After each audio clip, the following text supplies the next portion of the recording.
Salut à toutes et à tous, j'espère que tu vas très très bien. On se retrouve pour un nouvel audio auquel je vais te parler de ce qui m'est revenu il y a peu de temps en message privé. Il s'agit de la concentration lorsque tu fais tes analyses, lorsque tu travailles, lorsque tu essayes de vivre le moment présent. Trop souvent, les gens sont soit très nostalgiques, vivent dans le passé, ah c'était mieux avant, pensent souvent à ce qu'ils auraient pu faire et ce qu'ils regrettent aujourd'hui. Soit ils sont portés sur l'avenir en de multiples projets, mais n'arrivent jamais à se focus sur une tâche en particulier, ce qui rend leur travail parfois bafoué. En réalité, on est un peu tous comme ça par moments, on vit parfois un peu dans le passé, et on a aussi souvent plein de projets. Sauf qu'on n'apprend plus à vivre l'instant présent, parce qu'on vit dans un monde où tout va très vite, où tu as de multiples interactions, où ta routine métro, boulot, dodo te ronge tous les jours. Donc lorsque tu te mets à analyser des paris, tu peux être stressé, déconcentré, mal organisé, tu dois faire dans la précipitation, etc.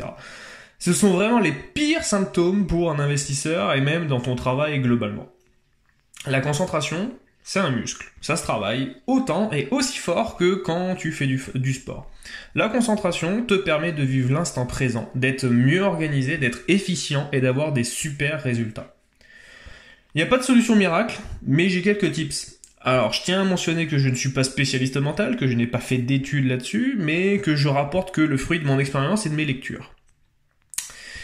Les tips que je vais te donner sont autour de la méditation. Alors attention, je ne vais pas parler de la méditation au sens propre, de comment la masse de personnes le voit, mais plutôt de comment se recentrer sur soi devient une priorité pour toi et pour ton entourage. Je te propose de rester 2 minutes devant une bougie, tu te chronomètres, tu la fixes du regard et tu ne dois jamais détourner le regard. Ça paraît débile comme pratique, mais c'est vraiment bénéfique. Tu vas entendre ta respiration, tes palpitations, tu vas te sentir calme et apaisé, rempli de créativité et d'envie. Ensuite, il y a déjà quelque chose que j'ai déjà parlé sur cette chaîne, c'est le silence.